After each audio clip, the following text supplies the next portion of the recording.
If you were to lose your job, your life savings, and like your entire social standing tomorrow morning, Oh, man. right?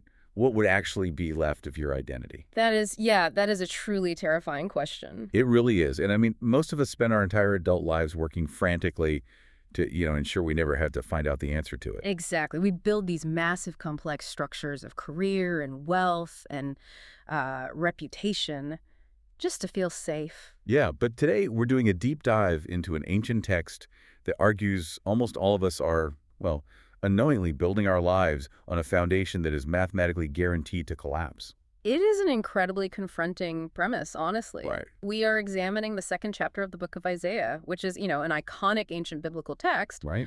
but we are analyzing it alongside a modern strategic breakdown of its core psychological and sociological applications. Yeah, and the overarching mission of this deep dive today is to really force a spotlight onto the uncomfortable reality of our own foundations.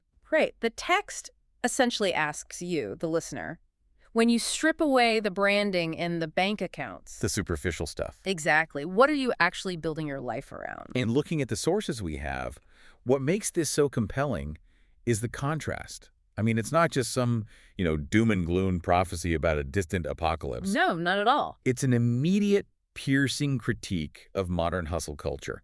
It maps out two completely divergent paths for human behavior. One leading to profound, enduring stability, Yeah. and the other leading straight into a trap of our own making. Okay, let's unpack this. Because the text opens with an almost utopian vision of the ideal path. It showcases what humanity looks like when it actually aligns with a higher standard. Right, before it shows us the catastrophic alternative. Right, right. The opening verses of Isaiah 2 describe this ideal state with incredibly specific geographical and political metaphors. It paints a picture of the mountain of the Lord's house. Yeah, established at the very top of the mountains. Exalted above all other hills, right. Right. But the key mechanism here is how the surrounding nations react to it. They don't attack it. No, they don't. And they aren't conquered by it either. Instead, the text says, all nations naturally flow unto it. Which is such a great phrase. They voluntarily migrate toward this mountain to, learn a better way to live. Right, which leads to probably the most famous imagery in the entire text. Oh, yeah. Where it says that because of this alignment, the nations will beat their swords into plowshares. Their spears into pruning hooks, exactly. They stop learning war entirely. Yeah. But digging into the modern breakdown of this concept, there's a fascinating layer about how we typically navigate our lives today versus this idealized vision. Right, because we tend to follow popular culture. Right.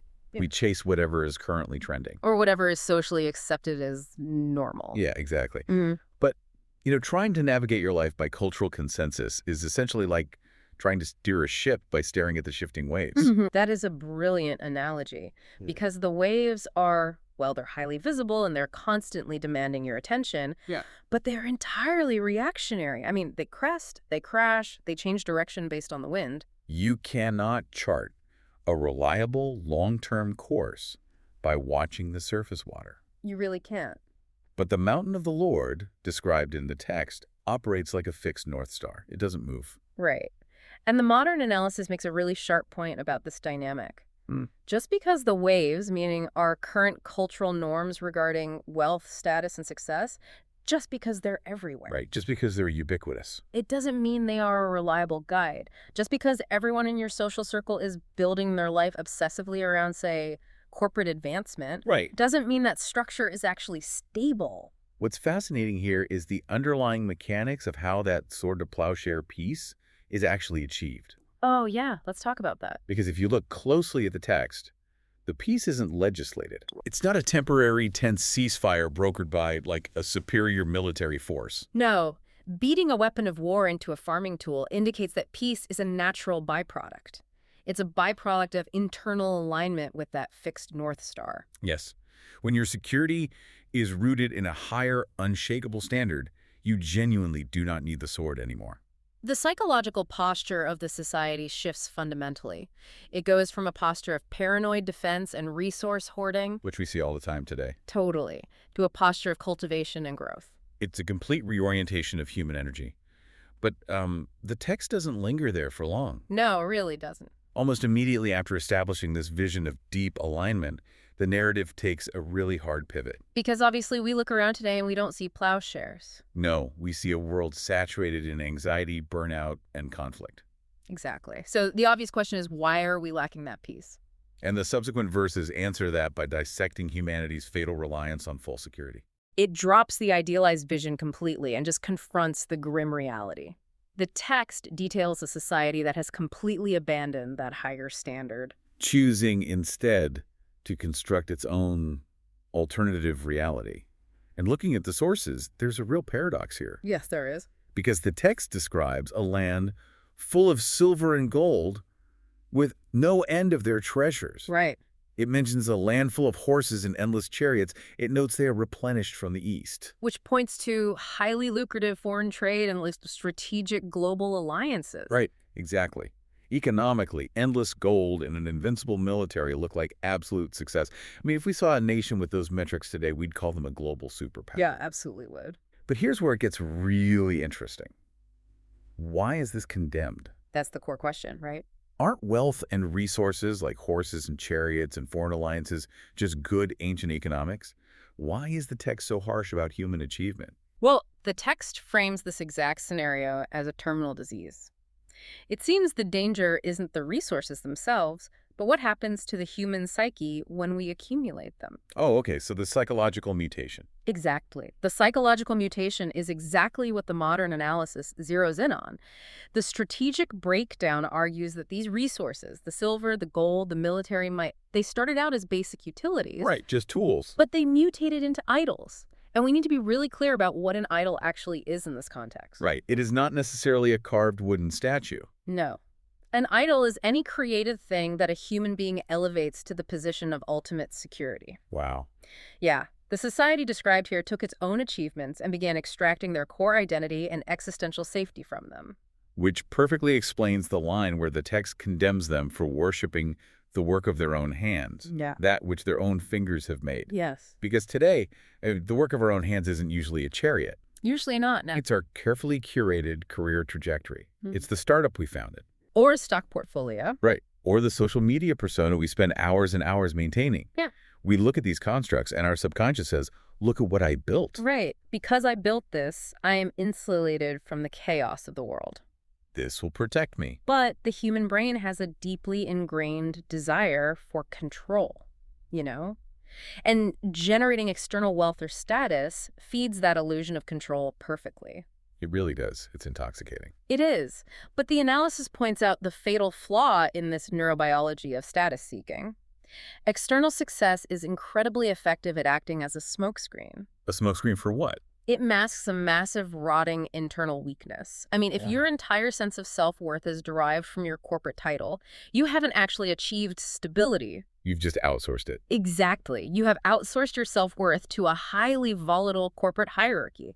You are asking human-built systems to provide the kind of existential peace that only a fixed higher standard can deliver. So the foundation is entirely hollow, despite looking magnificent on the outside. Yes, it's an illusion. Which naturally brings us to the moment that foundation is inevitably tested. The text describes a looming event called the Day of the Lord. Right. It's framed as an ultimate, inescapable reckoning for everything proud, lofty, and self-reliant. And the specific targets listed in this collapse are highly intentional. It is a systematic dismantling of ancient power structures. It really goes down the list. It highlights the destruction of the cedars of Lebanon and the oaks of Bashan, which historically were the absolute premium luxury building materials of the ancient world. Right, the ultimate status symbols of wealth. And it targets the high mountains and fenced walls, which represent the illusion of unshakable military defense. Yep. And crucially, it targets the ships of Tarshish. Right, those were the massive cargo vessels driving their global supply chains and economic dominance. Yeah, so it is basically taking the ancient equivalent of Wall Street, Silicon Valley, and the Pentagon, and just reducing them to dust. That's exactly what it's doing. The people who thought their wealth made them untouchable are described as hiding in the caves of the rocks. It is the brutal collapse of the human ego. Totally. Every single metric of success that the society collectively agreed was important is suddenly rendered entirely worthless in the face of ultimate objective reality. Right. The structural integrity of the foundation is finally tested by a storm it cannot bribe or fight its way out of. And the behavioral response to this collapse is captured in this stunning imagery in verse 20. Oh, this part is amazing. The text says that in that day, people will take their idols of silver and gold, the very things they sacrificed their entire lives to accumulate, Right. and they will cast them to the moles and to the bats. It's such a poetic, tragic realization. I mean, they are taking their blind trust, which they had placed in shiny, inanimate metal, and violently throwing it into the dark. Yes, to be with completely blind animals. Right. Moles and bats live in absolute darkness. Yeah. They cannot even perceive the shine of the gold. It's the ultimate realization of how incredibly useless those idols always were. And notice the sheer panic in that action. Yeah, it's frantic. It's not a slow, calculated divestment from an underperforming asset. It's an immediate, visceral rejection of what they previously worshipped. Right. If we connect this to the bigger picture, the modern breakdown we're looking at highlights a core principle here. Illusions don't fail slowly. They fail all at once. They fail all at once. The pride doesn't gently wind down. It instantly evaporates, and sheer terror replaces it the second the paradigm shifts. So the obvious question now is, how do we avoid building on that fragile foundation in the first place? Right. How does this ancient warning actually change the way we operate tomorrow morning? That's what we really need to get into. Because we've established the contract between the mountain of alignment and the illusion of cultural consensus. We've seen the mechanics of the collapse. But the remainder of the analysis we are exploring today zeroes in deeply on the application. How does recognizing this inevitable collapse actually strengthen our relationship with God in the present moment? Well, the text provides a direct, actionable directive at the very end of the chapter. It doesn't just leave the reader sitting in the rubble of a collapsed society. No, it offers a way out of the cycle of idolatry. Yes, the final verse, verse 22, is incredibly sharp. It says, "Cease from man, whose breath is in his nostrils, for wherein is he to be accounted of?" Let's dissect the biology of that phrasing, whose breath is in his nostrils. It is deliberately highlighting the extreme inherent fragility of human beings. Right. Biologically, every single human is quite literally one breath away from not existing. Exactly. Therefore, every human system, every societal opinion, every corporate structure, Every economy. yes, is powered by and entirely dependent on entities that are inherently temporary and fragile. Yet we spend massive amounts of psychological energy constantly seeking human approval. We really do. We build our entire sense of self-worth around what other people, whose breath is in their nostrils, think of us. Yeah. We curate our digital lives for their applause. We rely on human structures to tell us we are safe, valuable, and successful. So what does this all mean for you listening right now? Well, the text is demanding a full stop. It's asking, why are you accounting these fragile temporary systems as your ultimate judge and provider? Right. The modern analyst argues that this shift in perspective is what actually cures the disease of idolatry. Human systems are simply not designed to bear the weight of your soul's need for absolute security. No, they'll crack under that pressure. Exactly. When you try to force a career or a bank account to give you existential peace, you break both the system and yourself. Yeah. By consciously detaching our core identity from external success and human validation, we actively clear out the idols. We take the silver and gold out of the center of our lives voluntarily, long before a crisis forces our hands. We throw them to the moles and bats on our own terms. Yeah, precisely. Hmm. And doing that fundamentally alters our psychological and spiritual landscape. It really does. It strengthens our trust in God because it forces a shift in reliance back to the only stable, unchanging foundation that actually exists. You stop attempting to engineer your own peace through environmental control and wealth accumulation. Right. And the modern analysis makes a really sharp point about this transition. It argues that this shift removes the cognitive dissonance of modern faith. Oh, that's interesting. What do you mean? Well, a lot of people operate in a divided state, where they might rely on a higher power on a Sunday morning, Right. but they place their absolute trust in their 401k, their resume, and their social network on Monday morning. Yeah, that makes sense. But the text essentially demands singular reliance. Because divided trust is still fundamentally rooted in self-reliance. As long as you're keeping the idols of silver and gold as a backup plan, you aren't truly aligned with the higher standard. No, you're just asking the higher standard to bless the false foundation you built yourself. Exactly. You build your own little fenced walls and ships of Tarshish, and then ask for a stamp of divine approval. Wow. But the mountain of the Lord does not share real estate with the illusions of human pride. That gets right to the core of the issue. I mean, you have to choose what you trust. You do. You cannot simultaneously walk the path of self-reliant pride and the path of humble alignment. Right. Because one path requires you to constantly, exhaustingly defend your fragile ego, manage your optics, and hoard your resources. Because, deep down, it could all vanish. Yes. The other path allows you to finally drop the sword, pick up the plowshare, and actually cultivate a meaningful, generous life. Because your foundation isn't threatened by the shifting waves of culture. Exactly. When you intentionally place your trust in that higher standard, your faith stops being a cultural accessory and becomes an absolute unshakable reliance. Yeah. You recognize that popular culture and material wealth are completely incapable of providing true peace. Right, because if your stability relies on things that can be lost, like markets crashing, health fading, titles being given to someone else. Yeah, then your stability was always an illusion. Yeah. But if your trust is placed in the infinite, then your stability is infinite. So let's briefly recap the journey the sources have taken us on today. Sounds good. We started by looking at the unstable, shifting waves of cultural consensus, recognizing that just because a behavior or a pursuit of wealth is normalized by society, that doesn't mean it constitutes a solid foundation. Right. We then exposed the fragile illusions of our modern chariots in gold, the wealth, status, and self-reliance that mimic strength, but actually just mask a deep, rotting internal weakness. Yes. And finally, we saw that finding true peace requires actively ceasing our reliance on fragile human systems, voluntarily throwing away our idols of external validation, and aligning ourselves completely with a higher, unshakable standard. And as we conclude this deep dive, I want to leave you with one final provocative angle to ponder. Okay, what is it? It's a perspective that builds on everything we've analyzed today, but looks just a bit further down the timeline. We spent a lot of time analyzing the mechanics of that terrifying moment of collapse. Right, the day of the Lord, where all the lofty pride is dismantled. And people are frantically throwing their useless idols into the dark. The moment reality shatters the illusion. Exactly. But consider the reality of the day after that collapse. A day after. Yeah.